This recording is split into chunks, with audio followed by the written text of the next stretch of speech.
नमस्कार।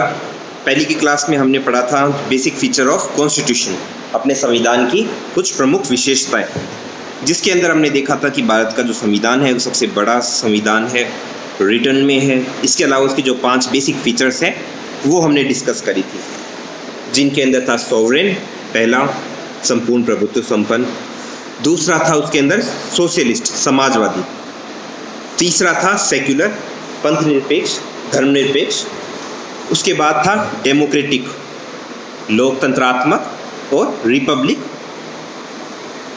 गणतंत्रात्मक। ये जो 5 फीचर्स थे ये अपन पढ़ चुके थे, डिस्कस कर चुके थे। अब बात आती है अगली फीचर्स की। जो नेक्स्ट बेसिक फीचर है वो है parliamentary form of government. Bharat ने संसदीय प्रणाली अपनाई, पार्लियामेंट्री फॉर्म ऑफ गवर्नमेंट, जिसके अंदर जो प्रमुख होगा वो प्राइम मिनिस्टर होगा। उसके पास काउंसिल ऑफ मिनिस्टर्स होगी, जिसकी एड एंड एडवाइस पर वो कार्य करेगा। जो प्राइम मिनिस्टर होगा वो डायरेक्टली सिटीजन के द्वारा इलेक्टेड नहीं होगा, लेकिन जो सांसद होंगे, जो मेंबर ऑफ पार्लियामेंट होंगे, वो डायरेक्टली इलेक्टेड होंगे जनता के द्वारा, सिटीजन के द्वारा। डेमोक्रेटिक फॉर्म ऑफ गवर्नमेंट में जो भी 18 साल से ऊपर का व्यक्ति होगा उसके पास वो अधिकार होगा कि वो अपने क्षेत्र का मेंबर ऑफ पार्लियामेंट चुन सके।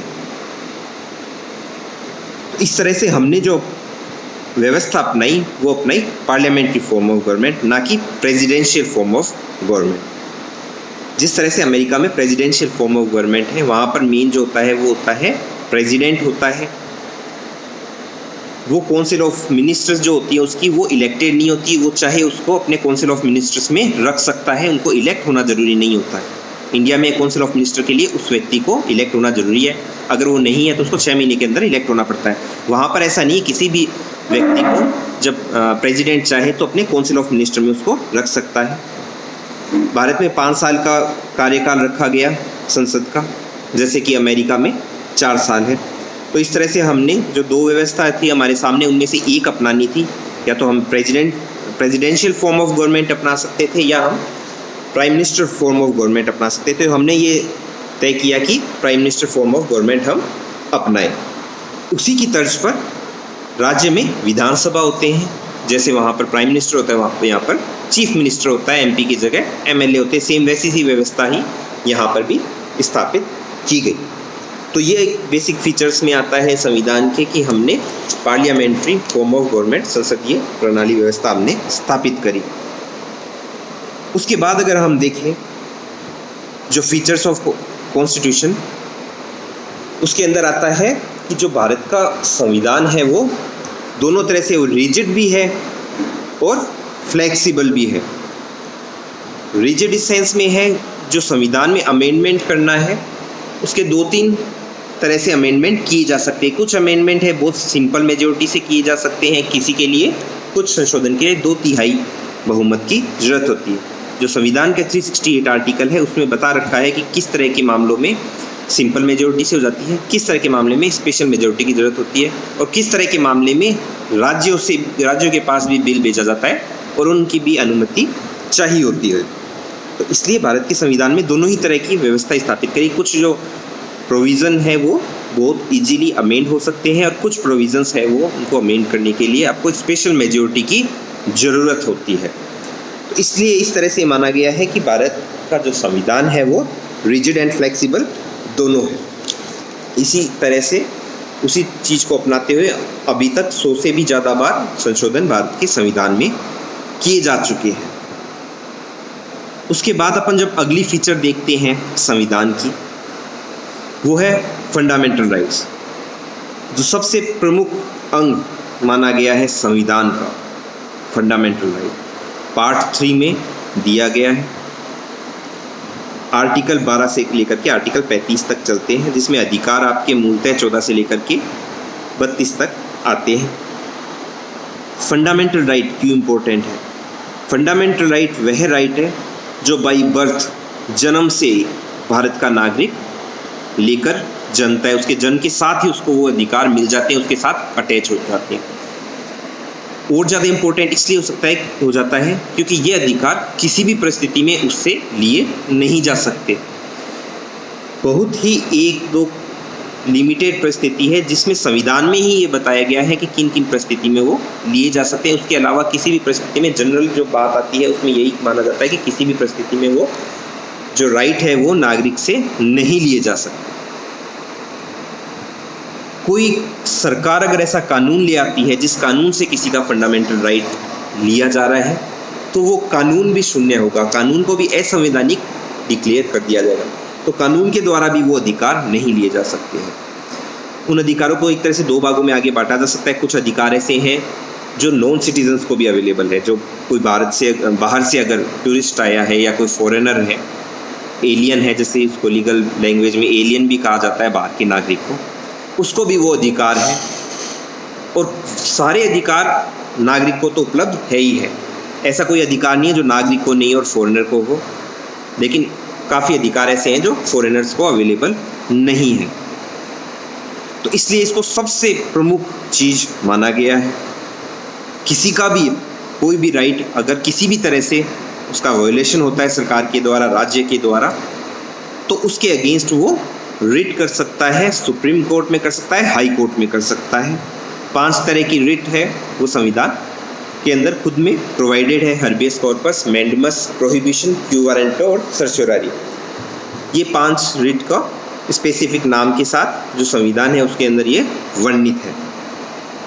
तो ये बेसिक सी चीज़ है जिसके कारण फंडामेंटल राइट को सबसे इम्पोर्टेंट माना गया है। उसके बाद संविधान में दिए गए हैं directive principles of state policy. इस तरह के सिद्धांत, ये भी एक बेसिक फीचर्स में से आता है संविधान के। इस तरह की बेसिक नियम, बेसिक रूल्स, लॉज जो हर एक राज्य को ध्यान में रखना होगा जिस वक्त वो कानून बनाए। ये आपके शुरू होते हैं पार्ट 4 के अंदर है, आर्टिकल 36 से 51 तक ये आपके दिए हुए हैं संविधान के अंदर। इनको फंडामेंटल राइट से कमज़ोर इसलिए माना जाता है क्योंकि कोर्ट के अंदर इनको आप एनफोर्स कराने के लिए कोर्ट में नहीं जा सकते हैं। ये राज्य को कहा गया है कि राज्य जरूर ध्यान रखे कानून बनाते वक्त इन चीज़ों का, लेकिन अगर राज्य ने ध्यान नहीं रखा तो इसके खिलाफ कोई लीगल इम्प्लीकेशन नहीं होती है। तो अगर देखा जाए तो एक तरह से ये अब सरकार राज्य के लिए कई फैसले में भी साफ साफ आपके जो आर्टिकल 37 है उसमें अपन देखेंगे, उसमें भी लिखा हुआ है कि ये बातें नहीं है। कोर्ट ने भी अलग अलग फैसलों में ये बात कह दी, ये बातें नहीं है। तो इस तरह से एक तरह से उपदेश बनकर रह गई हैं राज्यों के लिए कि राज्य वो ध्यान में रखें। तो ये भी एक बेसिक फीचर अपने संविधान का आ जाता है। इसके अलावा जो अगला अपन देखते हैं संविधान का फीचर, उसमें आता है कि भाई जो भारत का संविधान है वो फेडरल फॉर्म ऑफ सिस्टम है या central union form of system है। फेडरल और यूनियन में अंतर यह है कि इस तरह की व्यवस्था है कि जिसमें राज्य प्रमुख है, राज्य के पास ही अधिकार है और सब राज्य मिलकर के संगठित हुए हैं एक देश के फॉर्म में अपनी आइडेंटिटी प्रतीत करने के लिए, या फिर केंद्र एक सबसे बड़ी यूनिट है और उसने फिर नीचे राज्य की स्थापना कर रखी है। तो ये एक बहस का मुद्दा था कि जो भारत देश है उसकी जो संविधान जो व्यवस्था अपन स्थापित करी वो फेडरल फॉर्म ऑफ करी है या यूनिटरी फॉर्म ऑफ गवर्नमेंट करी है। केसी वियरे एक स्कॉलर थे, उन्होंने कहा कि जो भारत का संविधान है वो क्वासी फेडरल है। क्वासी फेडरल मतलब वो उसमें कुछ features unitary form of government के भी है और कुछ फीचर्स उसमें फेडरल फॉर्म ऑफ गवर्नमेंट के भी है। तो लास्ट में निष्कर्ष यही निकला कि जो भारत का संविधान है वो फेडरल है, लेकिन उसमें with strong centralised system. Federal तो है लेकिन उसमें जो मेन शक्तिशाली है वो है केंद्र। अब किस तरह से क्या फीचर इसमें फेडरल फॉर्म ऑफ गवर्नमेंट के पक्ष में है, कौन सी उसमें यूनिटरी फॉर्म ऑफ गवर्नमेंट की है, सिस्टम की है, वो अपन देखते हैं। फेडरल फॉर्म की व्यवस्था ये है कि राज्य हैं, राज्यों की अलग सरकार है, हाई कोर्ट है। इस तरह से अपना जो व्यवस्था है वो फेडरल के ये चीज़ें पक्ष में आती है। लेकिन अगर अपन सेंट्रल के देखें तो जो केंद्र सरकार होगी वो एक होगी, सुप्रीम कोर्ट है वो एक होगा। इस तरह से जो आपका राज्य हैं कई चीज़ों में वो केंद्र के अधीन होंगे, कई व्यवस्था में। जो 3 तरह की सूची बनी हुई है, central list, state list, concurrent list. उसमें राज्य सिर्फ और सिर्फ राज्य वालों पर बना सकता है, कॉन्करेंट पर बनाएगा तो अगर केंद्र उस कॉन्करेंट लिस्ट पर, जिसपे कि दोनों बना सकते हैं, राज्य और केंद्र। कॉन्करेंट पर अगर राज्य कोई कैसा भी कानून बना दे, उसके बाद अगर केंद्र उस पर कानून बना देता है तो केंद्र का कानून ही हर परिस्थिति में सर्वोपरि माना जाता है। तो इसलिए जो केंद्र की शक्तियां हैं वो राज्य से ज़्यादा मानी गई है। जुडिशरी में भी सेंट्रलाइज्ड माना गया है कि भाई सुप्रीम कोर्ट है वही सर्वोच्च सत्ता में है।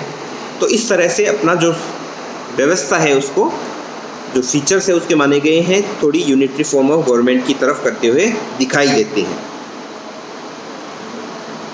इसके अलावा जो अपन देखते हैं जो बेसिक फीचर है संविधान की, वो एक निकल कर आता है इंडिपेंडेंट जुडिशरी। कई देशों में ऐसी व्यवस्था है जहाँ पर एमएलए एमपी के पास भी जुडिशियल पावर्स होती हैं, वो मामले सुनते हैं, वो फैसले देते हैं।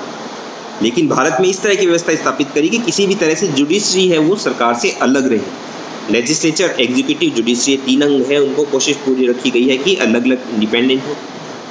हर एक कोशिश रखी गई है कि जो भारत की जुडिशरी है, न्यायपालिका है, वो स्वतंत्र हो। तभी उनके जो हाई कोर्ट और सुप्रीम कोर्ट के जज अपॉइंट होने का जो प्रोसीजर है वो बिल्कुल अलग रखा है, उससे लेजिस्लेचर और एग्जीक्यूटिव को अलग रखा है। सुप्रीम कोर्ट के जज कौन बनेगा वो सुप्रीम कोर्ट के जज ही डिसाइड करते हैं। उनकी जो तनख्वाह है वो कंसोलिडेटेड फंड ऑफ इंडिया से आती है, जिस पर कि सरकार का कोई नियंत्रण नहीं हो सकता। सरकार किसी भी परिस्थिति में उनकी जो सैलरी है, उनकी जो एडवांटेजेस जो उनको दिए जाते हैं, उसके ऊपर वो सरकार है उसको कम ज़्यादा नहीं कर सकती है। इस तरह से हर एक कोशिश की गई है जो भारत की जो जुडिशरी है उसको स्वतंत्र रखी जाए। उसके बाद जो बात आती है सेक्युलर स्टेट की, जो अपन पहले भी डिस्कस कर चुके हैं। पंथ निरपेक्ष, धर्मनिरपेक्ष अपन ने देश बनाया गया है। सिंगल सिटीजनशिप, जैसे कि मैंने बताया कई देशों में, अमेरिका में कई काफ़ी जगह डुअल फॉर्म ऑफ सिटीजनशिप है। आप जिस राज्य में रहते हैं आप उस राज्य के भी नागरिक माने जाते हैं, उस देश के नागरिक के साथ साथ आप उस राज्य के भी नागरिक माने जाते हैं। लेकिन वो व्यवस्था भारत ने स्थापित नहीं करी। भारत में अगर कोई व्यक्ति किसी राज्य में रह रहा है तो उसका नागरिक नहीं माना जाता है। राजस्थान में अगर कोई व्यक्ति रह रहा है तो ये नहीं माना जाता राजस्थान का नागरिक है और भारत का नागरिक है। नागरिक सिर्फ भारत का माना जाता है। भारत को एक इकाई के रूप में रखा है, उसकी एक ही नागरिकता दी गई है। तो सिंगल सिटीजनशिप भारत ने अपनाई है। ये बेसिक फीचर ऑफ कॉन्स्टिट्यूशन है। फंडामेंटल ड्यूटीज़ जो कि 42nd अमेंडमेंट में जोड़ी गई, कुछ ऐसी ड्यूटीज़ जो हर एक नागरिक के लिए निर्धारित की गई है कि हर एक नागरिक को वो ड्यूटी करनी होगी। इसमें भी लीगल इम्प्लीकेशन नहीं है। अगर वो चीज़ नहीं करता तो संविधान के अंदर कोई मामला नहीं बनता है। हाँ, ये हो सकता है किसी दूसरे कानून के अंदर वो कोई मामला बनता। जैसे कि एक एग्जांपल से मैं आपको समझाऊँ कि सरकारी संपत्ति को नुकसान नहीं पहुँचाएंगे, उसका ध्यान रखेंगे, पेड़ पौधों का ध्यान रखेंगे। तो अगर कोई व्यक्ति ऐसा नहीं करता है तो संविधान में उसके अंदर उसको कोई पेनल्टी नहीं लिखती है, कोई मामला नहीं बनता है। लेकिन दूसरे एक्ट है, आईपीसी का एक्ट हो गया, एनवायरनमेंट एक्ट हो गया, उसके अंदर उस पर वो मुकदमा चलेगा और उस पर कानूनी कार्रवाई होगी। लेकिन संविधान उसको संवैधानिक तौर पर वो कोई कोर्ट नहीं जा सकता कि संविधान में लिखा हुआ है उसका इसने उल्लंघन किया है। तो जैसे डायरेक्टिव प्रिंसिपल स्टेट के लिए आप कह सकते हैं, उसी तरह से फंडामेंटल ड्यूटीज़ नागरिक के लिए। तो इस तरह से हमने डिस्कस की है जो बेसिक जो फीचर्स है, साइलेंट फीचर्स है इंडियन कॉन्स्टिट्यूशन की। वो अगली क्लास में अपन शुरू से प्रीएम्बल से संविधान को पढ़ना शुरू करेंगे। धन्यवाद।